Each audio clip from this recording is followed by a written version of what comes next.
The following segment is sponsored by Any Hour Services. Spring is here, and that means you want to make sure that your AC is running in tip-top shape. Mike from Any Hour Services is going to talk to us about how we can do exactly that. Mike, thanks so much for letting us stop in. You're welcome. Thanks for coming by. Let's talk about our AC units. How do we make sure they're running smoothly? Well, just like any large piece of equipment, there's a little bit of maintenance that needs to be done. You know, like you change the oil in the car to keep it like running the way that it should. In the owner's manual of your air conditioner, which I'm sure everyone has by the nightstand, they read it. Oh, I read it every night before I go to bed. But in that section, there's actually some maintenance tips, and they're broken down into two sections, where it's like there's stuff you can do yourself, and then there are some things that they say you should have a technician that has the right kind of gauges and stuff to look at. But what we're going to focus on mainly today is the stuff that you can do yourself. So I always recommend that people actually start at the outside unit. There's a couple of things that you want to look at.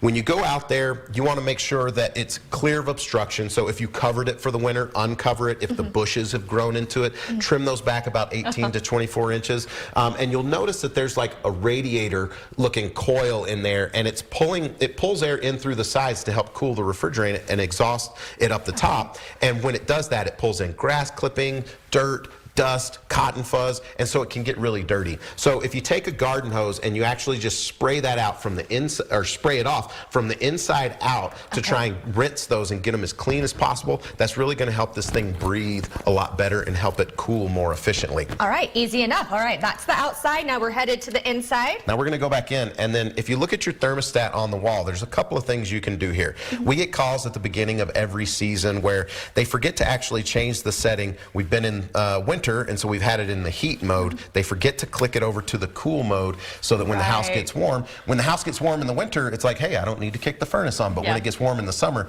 you definitely want it sending a signal to the air conditioner. Absolutely. So click it over to the cool section, and then if you've never changed the batteries in your thermostat, you want to pop it off the wall. Sometimes they're on the back. This thermostat has a little door that you can open on the front.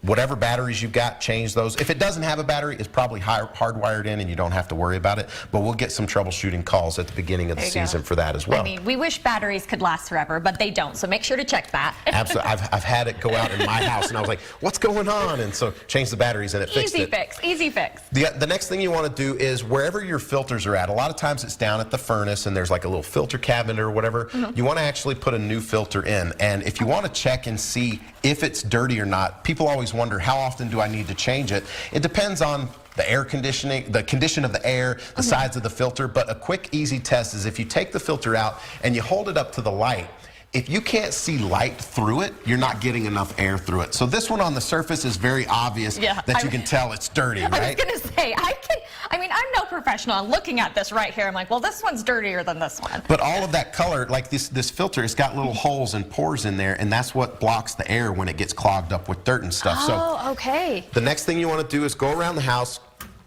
open up the vents so that your system can breathe. The whole point of your system is to move air out to the house and move it back. And then after you go through and you do those things, in the owner's manual, it does say in addition to those things you do yourself, you should have a properly trained technician look at it at least once a year. So if you know an HVAC company, give them a call. If you don't know anyone, we're happy to help. Perfect. Mike, you have set us up to be comfortable in the spring. Thank you so much for letting us stop by. You're welcome. Any Hour Services can help you with all of your plumbing, electrical, heating, and cooling needs. Visit anyhourservices.com to learn more. We'll be right back.